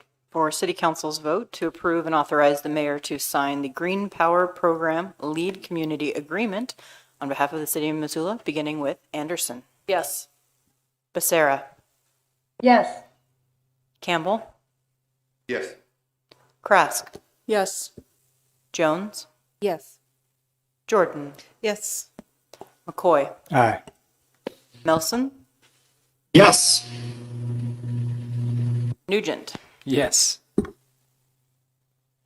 Ponton. Yes. Savage. Yes. And Cheryl. Yes. And that passes unanimously. Excellent. Thank you. That is the council vote, and I will turn it over to Commissioner Slotnick. Thanks, Mayor. So we have a motion from Commissioner Strohmeyer and a second from Commissioner Barrow, and we had lots of public comment. Okay, all in favor? Aye. Aye. Thank you so much for having us at your meeting. It's been a pleasure. It's an honor and a pleasure to have you here, and that was a unanimous vote by the Board of County Commissioners of Missoula County as well. All right. And with that, this adjourns this agenda item 4.2. Thank you all for coming down this evening, taking part in this conversation and in this momentous occasion. And we hope to have more as this program progresses. Thank you all so much.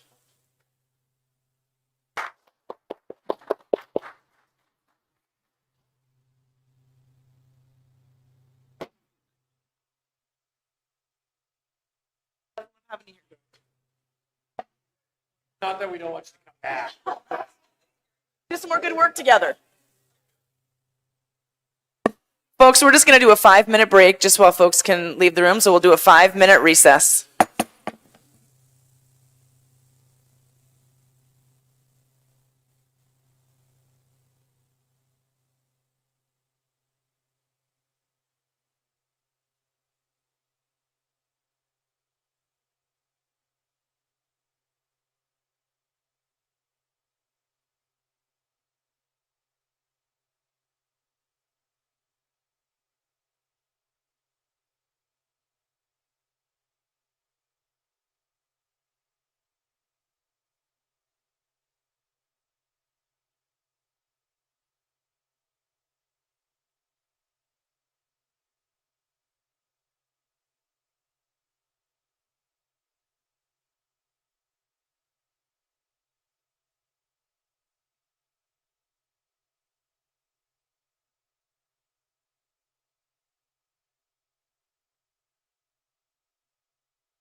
All right, folks, I'm going to go ahead and bring us back to order.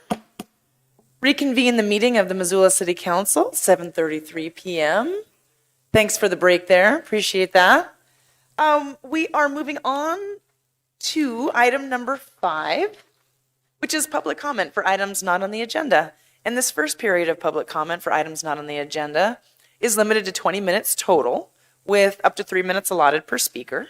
Each person may speak once per meeting concerning items that are not on the agenda, and in-person comments do take precedence.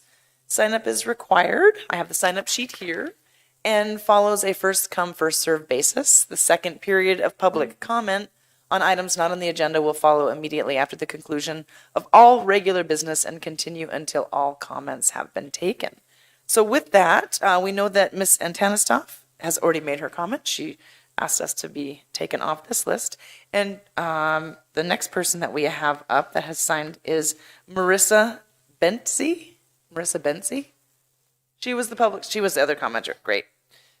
Chris Kennedy, come on up.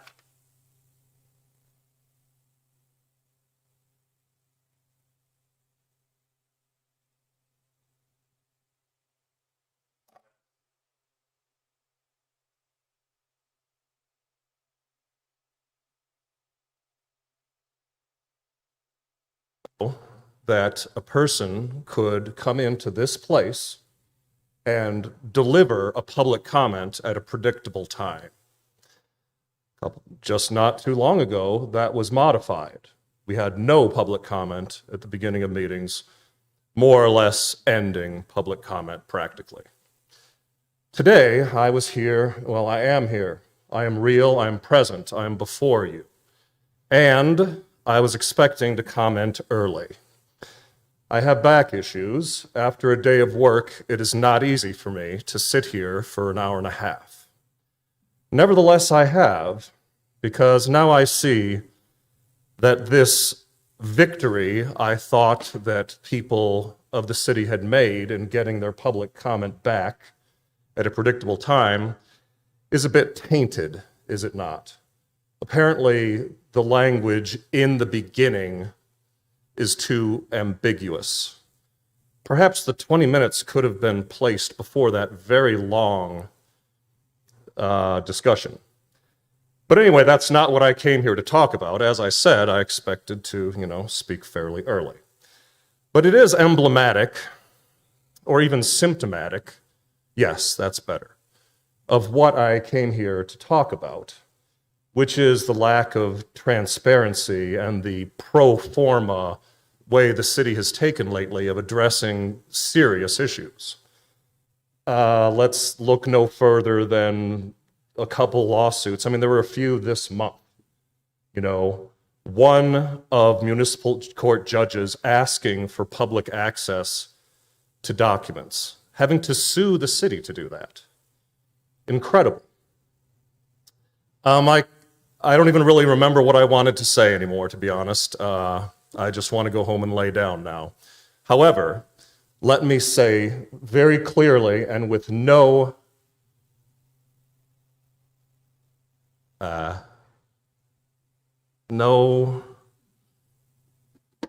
have minutes. Just give me a second here. Ambiguity, my man. Let me say how glad I am to look at 9 city council people and the mayor and have all of your eyes looking back at me.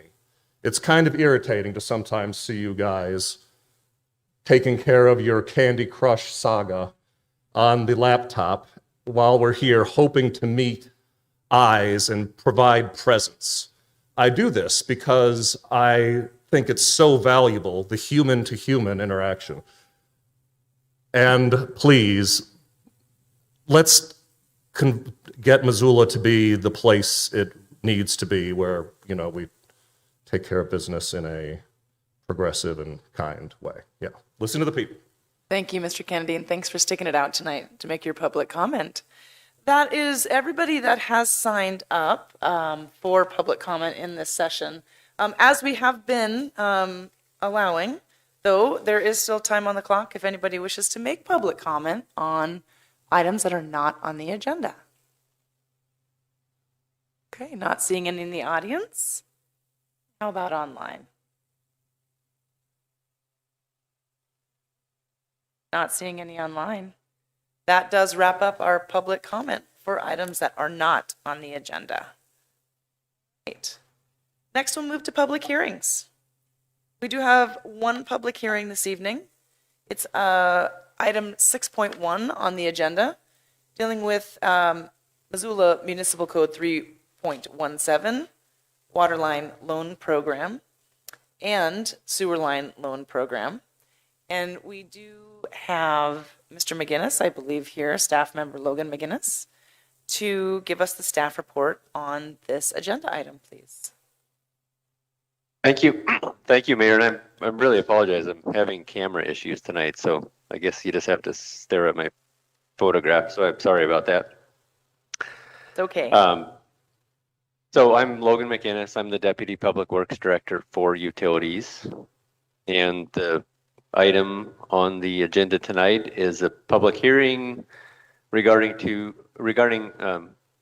ordinances amending Missoula Municipal Code chapters 3.17 and 3.18 and establishing a new chapter 3.15 entitled Water Service Line Replacement Rebate Program.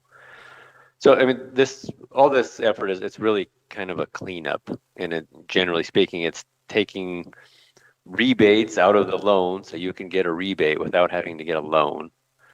And stepping back a little bit, a rebate is basically an encouragement. We want to provide people to, instead of maybe doing a Band-Aid repair on a water service leak, if you agree to replace a portion of your service line, then we give you a rebate to try to get more folks to do these more full replacements.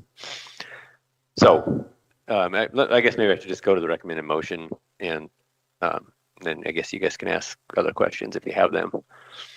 So the motion is to adopt the ordinance amending Missoula. Well, I guess can I ask, do I need to read it verbatim? Well, thank you for asking, Mr. McGinnis. We'll go ahead and have a councilor member do that, and I do believe that Councilor Becerra has asked Councilor Nugent to do that this evening. Okay. Yeah, so thank you so much. So the staff presentation's been made, and before we hear the motion, I just want to see if there are any questions from council. Any questions from council members? Okay, not seeing any questions from council, and of course this item has been through committee, so I'm sure folks have had an opportunity there. We'll go ahead and hear the motion. Councilor Nugent. Thank you, Mayor Davis. I move City Council approve ordinances amending Missoula Municipal Code chapters 3.17 entitled Water Line Loan Program to remove the language regarding the loan forgiveness, update the eligibility and application documents required for the loan, update the payee of the loan check, and enable the Utility Services Appeals Committee to grant exceptions, amending Chapter 3.18 entitled Sewer Line Loan Program to update the eligibility and application documents required for the loan, update the payee of the loan check, and enable the Utility Service Appeals Committee to grant exceptions, and establishing Chapter 3.15 entitled Water Service Line Replacement Rebate Program to detach the language from Chapter 3.17 entitled Water Service Line Loan Program, separate the rebate amount, and clarify program language. Thank you very much for reading that, President Nugent. All right, the motion's on the floor. The public hearing is open. Opportunity to hear public comment on this agenda item. Public comment on this agenda item. Not seeing any in the room? How about online? Anybody online wishing to make public comment on this agenda item? Okay. Not seeing any public comment or any hands raised online. We'll bring it back to council. Are there any comments or questions pop up from any council members? All right. Not seeing any. That wraps up our public hearing. We will go ahead and do a roll call vote, please. All right, voting on this evening's public hearing to adopt changes to the Missoula Municipal Code, beginning with Becerra. Yes. Campbell. Yes. Krask. Yes. Jones. Yes. Jordan. Yes. McCoy. Aye. Melson. Yes. Nugent. Yes. Ponton. Yes. Savage. Yes. Cheryl. Yes. And Anderson. Yes. And that passes unanimously. Okay. Thank you very much, everybody, and thank you, Mr. McGinnis, for your staff presentation. And that you. wraps up. You're welcome. That wraps up that public hearing and all public hearings. We only had the one this evening. We don't have any new business, so we'll move on to the consent agenda. And Ms. Trimble, when you're ready, if you'll go ahead and share the consent agenda on screen and then read through the items for us.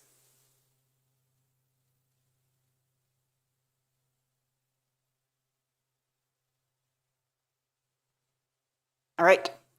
On this evening's consent agenda, we begin with motion to ratify accounts payable for checks dated July 21st, 2021 in the amount of $1,132,340.73, and another motion to approve accounts payable for checks dated July 28th, 2026 in the amount of $2,103,523.24.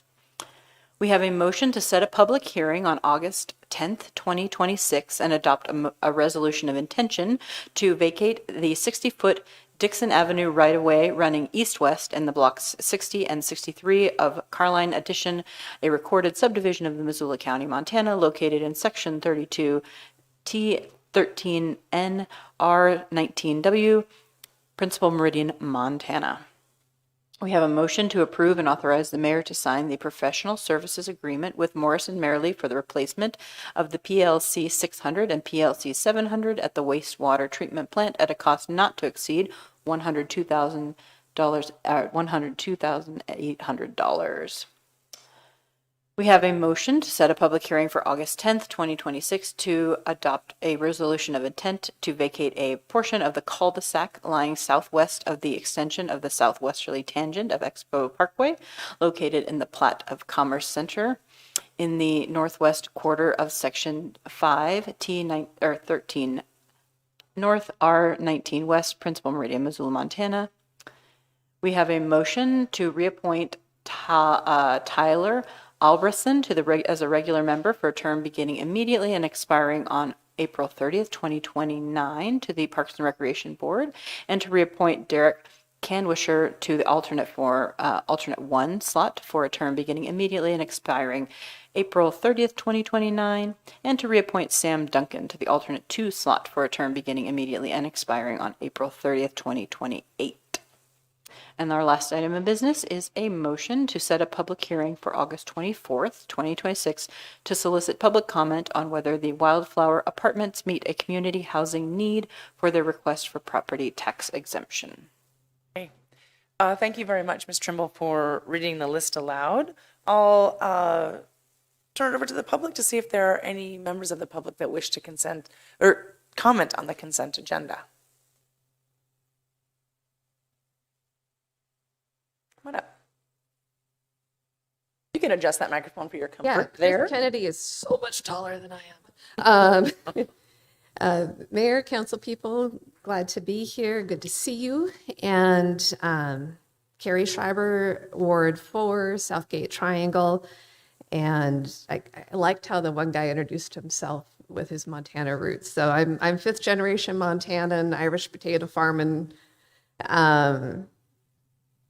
Refugees, I guess you'd say, immigrants, homesteaders. And if you all are familiar with the old Western book and movies of Virginian, I'm a descendant of that guy, or the guy that was based off of. So when you're talking about tenacity and connecting with people and having a little sense of humor, I like to credit him just for some of that I carry. I am curious about how we're doing these vacation of easements, especially the one that's right in my neighborhood. I didn't find out about that until after the comment period had closed. And I'm on my neighborhood council. I live like 2 blocks from there, and I am, all in your guys' business all the time. So for me to not know that makes me wonder if there's some sort of process that would better inform at least adjacent neighbors, maybe touching base with the neighborhood council when that's going to happen. There's going to be a lot of these vacation of easements with the new Brook Street corridor plan, and if we're setting the precedent of not requiring any contribution from these owners to, I don't know, Affordable Housing Trust Fund or towards the expenses for the overall Bricks project, which it may end up being really expensive. I think that might be a little short-sighted just to be going along with the excitement of moving forward with that. It is a functioning road right now, and people are able to turn right on there to avoid going up to the Paxson light, so it'll start backing people up on Brooks a little bit. It will change the flow. And it sounded like there was still going to be a 20-foot easement in there. Is that going to be walkable, or is that just for the water line? Just the public is losing space in this, and we're giving something really valuable to the owner. It's a clear win for the owner. It is a clear win for taxable income for the city. But I just wonder about that notifying and maybe thinking about some type of contribution as we set precedents on this. Thank you. Thank you for your comments, Ms. Schreiber. Anybody else for public comment on the consent agenda? Not seeing any in the room. Any online? All right, not seeing any online. I'll check back with council members to see if anybody would like to separate an item from the consent agenda or abstain from voting this evening. Okay, no separations, then we can do a voice vote. Ms. Trimble. Voting on this evening's consent agenda, all in favor, say aye. Aye. Aye. And any opposed? And that passes unanimously. All right. Thanks, everyone. We have no business, no items listed under regular business, agenda item number 10. So we'll move on to the next agenda item, which is number 11, public comment for items that are not on the agenda. This is the second installment for those that did not comment the first time. So any members of the public that wish to make comment for items that are not on the agenda?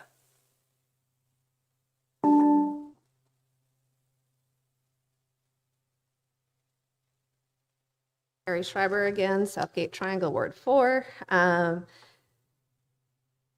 The land acknowledgement at the beginning of the meeting really seemed remarkable, seems relevant for our pet issue of honoring the proposed open space along the waterway in Midtown. We recently had a former my brain is about done like Chris is supposed when he's here. Somebody that was on the Open Space Advisory Committee commented on a public Facebook post that greenway area, which is just one small aspect of the land that y'all are wanting to develop, was considered and was talked about for proposed open space. So now we have the Midtown Master Plan that has it all through there in language and depicted visually, and hearing from an open space advisory person who says that she's very willing to be public, and man, she is a powerhouse. We take that with all the discussion tonight of the heat index and the smoke and all that. The heat sink that will radiate if you eliminate that open water and mature trees. I mean, even I would hate to have you cut down the trees, but if you were to cut down the trees, leave the water open and then just grow more riparian habitat, that would still work with that resilience factor that our neighborhood that is clearly in need by all of your official plans. To remove a resiliency factor in a heat sink is really, really short-sighted. I do hope that there's going to be room for intelligent, balanced design moving forward on this. When we talk about the social equity with the heat index, and I know we've talked about, it's in the morning that there's the 18-degree difference. Well, for me, that means you can open up your windows and your doors and get cool air in, that you may not be so reliant on AC. And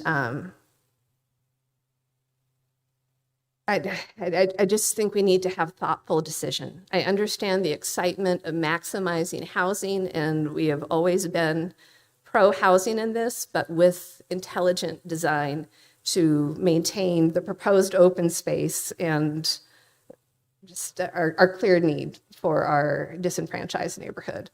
In other public news, if there's a minute, there's a daycare closing that was announced today. I thought it was really nice that they gave a full month notice, and it sounds like they've been talking with their families for quite a while. It's a small daycare, 17 kids. Their building that they were in was sold. They weren't able to find a replacement building. She had run this daycare for 20 years. I mean, that is some longevity. That's someone that knows what they're doing. And if she's not making it, she's anticipating other daycares aren't going to make it. Like, what is our plan there? Childcare is an essential organ to a working economy of a community. And yeah, I hope that folks are taking a look at that and maybe could talk with that owner about what the barriers were and what could be improved, because it's just not something that we can go short on. Thank you all, and Thank you for your comments, Ms. Schreiber.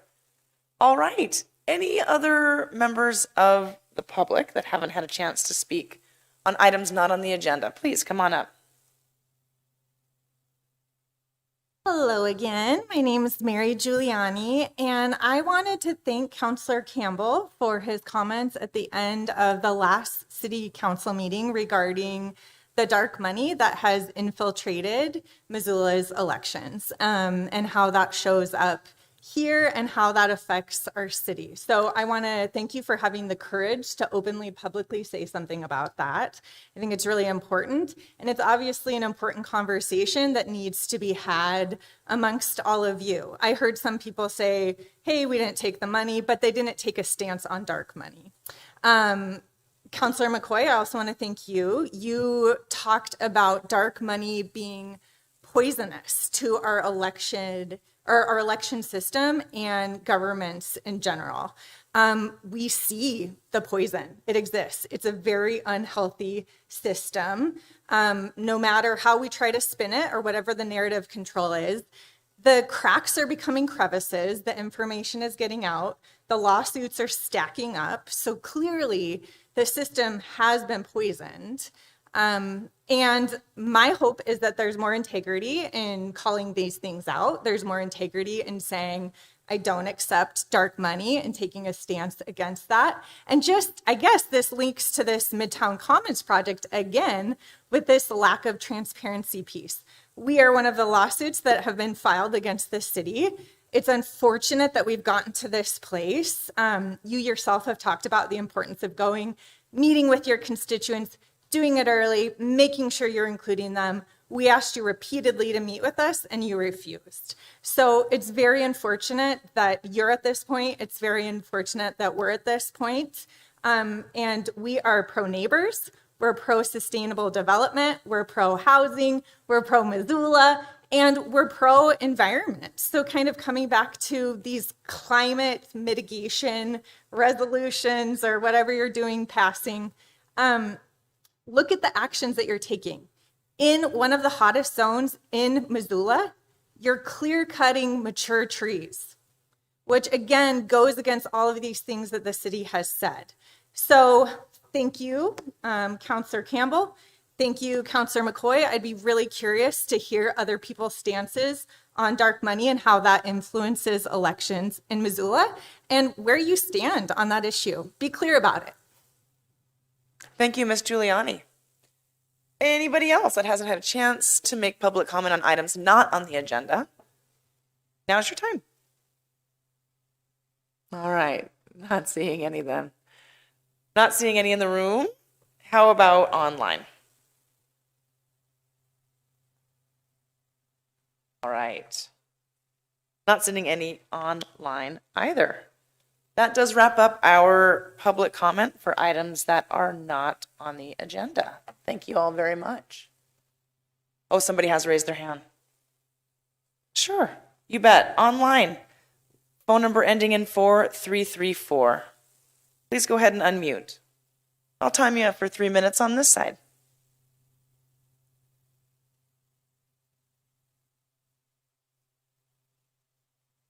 You show to be unmuted on our side. Hello? Here.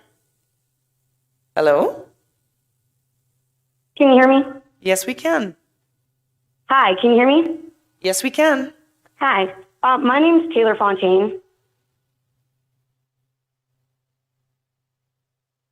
I am the girl in the yellow car being tased by Officer Big House.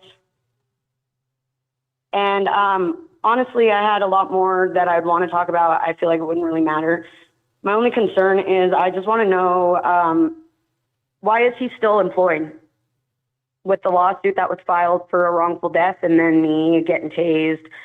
I don't care about any righting wrongs, rights, or anything. I want to know why he is still able to hold a badge and the ability and all the possibilities to potentially harm somebody else.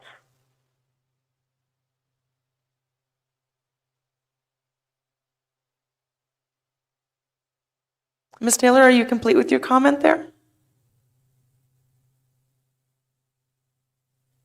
I mean, I have so much more to say, but the minutes you're going to allow me isn't worth it. So it's not, I can't get out what I have to say in that. That's just my only concern right now. Thank you for joining us to make your public comment. All right. Anybody else online? All right. Not seeing any additional comment, then that wraps up our public comment for items that are not on the agenda. I'll move on to communications from the mayor. Just briefly wanted to address that I'm looking forward to bringing the executive budget presentation to you on Wednesday. Thank you for your understanding and patience as we've had some critical staff members dealing with some critical issues. And that extra week was really helpful. So I'm very much looking forward to the conversation. And as mentioned, we built in lots of time for council deliberation and approval. But I will just quickly review our calendar. So Wednesday the 29th, the executive proposed budget presentation will take place mid-morning, around 10 in the morning. And then there's an opportunity there, although not part of your current council. If you wanted to deliberate, you could as early as Wednesday.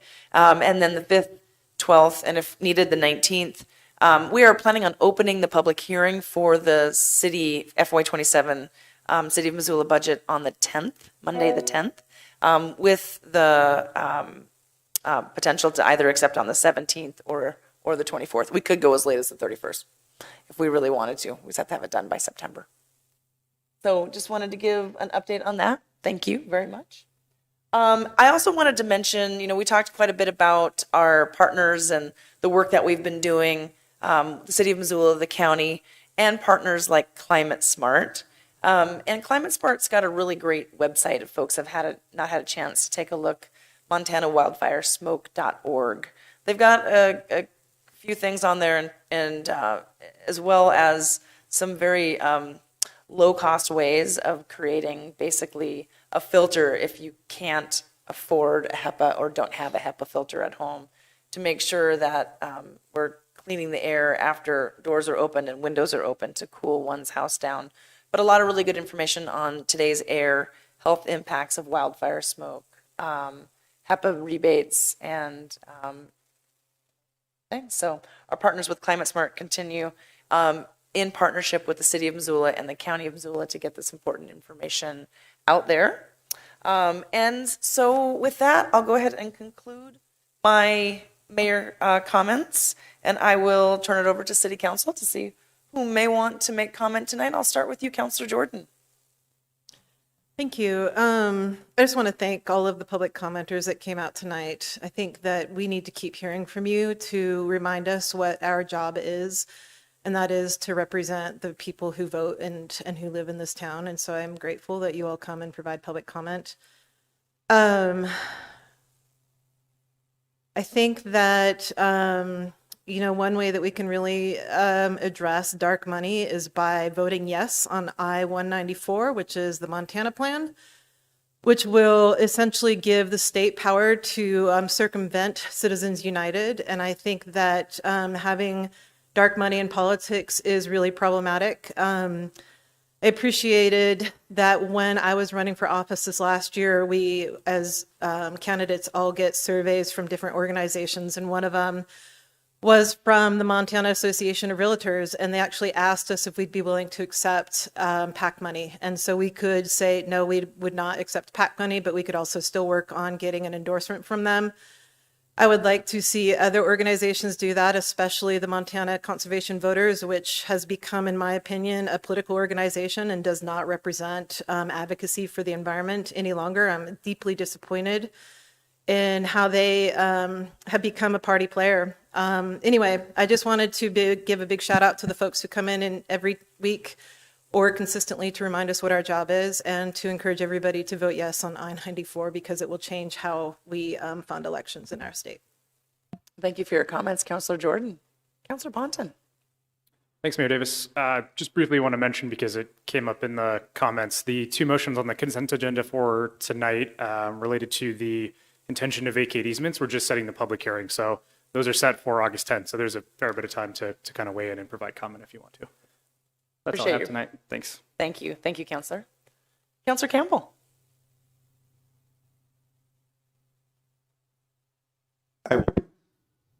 Thank you. And Councillor Nugent. Thanks, Mayor. I'll pass tonight. All right. Councillor Krask.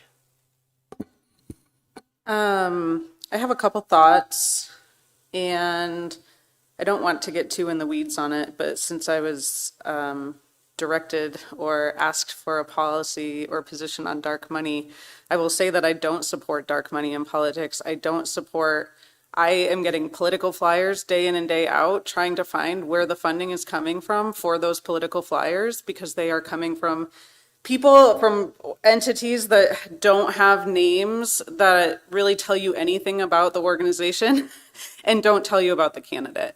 And I think that in our elections and in politics, we need transparency, and we need to know where information is coming from, right? If you don't know where information is coming from, it's coming from a flyer, you don't know where that money is coming from for the flyer, you have no idea where that stands. And candidates are not asking for those to be sent.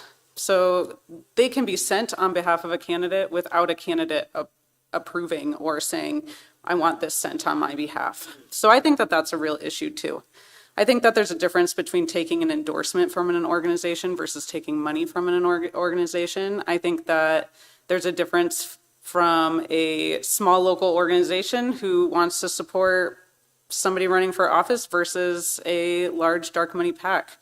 I think in general, we have an issue with money in politics. I think that political spending could certainly be put to better use elsewhere. And I think that we have, as a nation, as a municipality, as a state, as a nation, we have a responsibility to take a look at what money is coming in, where it's going, and how it's being spent, because I think that there's a lot more that money could do locally than to just getting one person elected. So I'll leave it at that for tonight. Here. Thank you, Councillor Krask. Savage. I'll pass. Thank you. Thank you. And Councillor Jones. I'll pass. All right. And Councillor McCoy. Oh, dang. I really want to pass. I'm hungry. I do want to express my appreciation for y'all sticking around. That's also another challenge with public comment, is there's oftentimes comments and folks aren't here to often hear if we have a response, if we choose to say something. And I appreciate Councillor Ponton touching in on the vacating right-of-way process. I think it, helped clarify that a little bit, hopefully. I guess I would have thought my comments the other night on Citizens United would have made it pretty clear that I don't support dark money. I try to be as scrupulous as I can when I take money from organizations or the organizations that I take. And I think to keep it brief, I just echo Councillor Krask's really eloquent statements as far as, we have a problem with money in politics. And I commented on the root of where that stems from. And, it's just spreading out. And it's something that we are going to have to take on. as Americans. We have to take this issue on and figure out how to change it. Because as we can see in our electoral processes and bodies, it is really hurting our system overall. And I guess since I'm speaking, I will just take a quick second. I am originally from Idaho. My family has been in northern Idaho, the McCoys, for many generations. My grandfather was a horse logger. My father worked with the Forest Service. I worked for the Forest Service. There's nothing more than I would like to see than our forests be more productive, but I'd like to be clear that our forests aren't being utilized well because of a lot of the reasons that our forests aren't being properly managed is because of the policies being used to manage them. The Forest Service struggles to come into the future for management. The practices that were taking place were just detrimental to the environment, which is in part of what shut it down. The biggest part of the destruction of our forest product industry is NAFTA, which is why we buy most of our timber from Canada. Those are the biggest pieces of the pie that have taken down the forest industry. There are many smaller pieces of the whole, but it's detrimental to the issue to draw on little slivers of the pie when you have large chunks of the pie that are what are really making it so we don't have viable forests, so that we have larger forest fires in the summertime that even though are natural, and I do remember these smoky skies back in the 2000s when I fought fire, that are contributing to it. So I just wanted to set that straight as probably one of the members of this body who has tipped over more trees than I can shake a stick at, and it comes from a logging family about why, we don't see the industry and the care for our forests that we should. It's mostly policies and the drive for greed and money. And that is all I have. Thank you. Thank you, Councillor McCoy. Councillor Anderson. Thanks so much, Madam Mayor. Appreciate all the comments tonight and everyone coming down.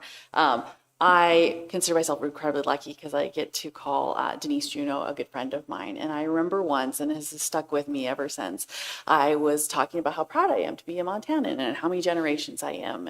And I said the number out loud, and she turned to me and she goes, I'll take your 5 generations and I'll raise you my 50. And that has stuck with me ever since. And so I just wanted to share that with friends because I think it's an important thing to remember. So with that, thanks so much. Thank you for your comments. Thank you. How about folks online? Any council members? Councillor Melson, I see you there. Do you? All right. Thanks so much. Sure, you bet. Anybody else? Councillor Cheryl Becerra? I'll pass, thanks. I'll pass too, thank you. Okay, excellent. Thank you very much. And this, I will add to the overwhelming feelings that I feel like most of these council members and all council members have here, which is that dark money is eroding our democracy. The Supreme Court ruling on direct campaign contributions and party coordination has just further eroded the, I would say, the election strength of our elections. So it's important to get out there and vote because this Supreme Court is making some very long-lasting and detrimental decisions to the sanctity of our free elections. And so we have some really important considerations here in our state, but it matters who you elect at the federal level because that's who's deciding who is on our Supreme Court. So we've got a big campaign election season coming upon us. And with that, I hope people get out there, volunteer for those campaigns that you believe in, and get out the vote. Thanks so much, folks. Go ahead and adjourn our meeting at 8:12 p.m. Thank you.